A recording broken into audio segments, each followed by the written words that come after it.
How to add borders to images in DaVinci Resolve. To begin, I added some images to my timeline. Go to the Effects panel, click on Toolbox, and search for Window. Drag and drop a window above the images in timeline, and adjust its duration to match your images. With the window selected, open the Inspector panel.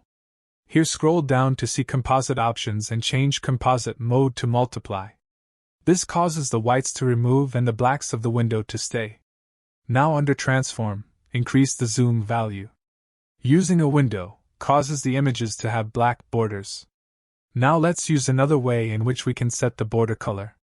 Just remove the window from the timeline. Now clear the search box and click on Effects. Drag and drop an adjustment clip above your images in timeline and adjust its duration to match your images.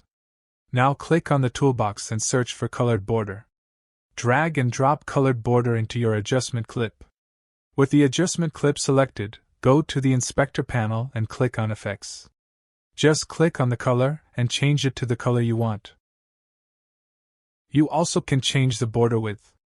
Anyway guys, thanks for watching and I hope you found this useful.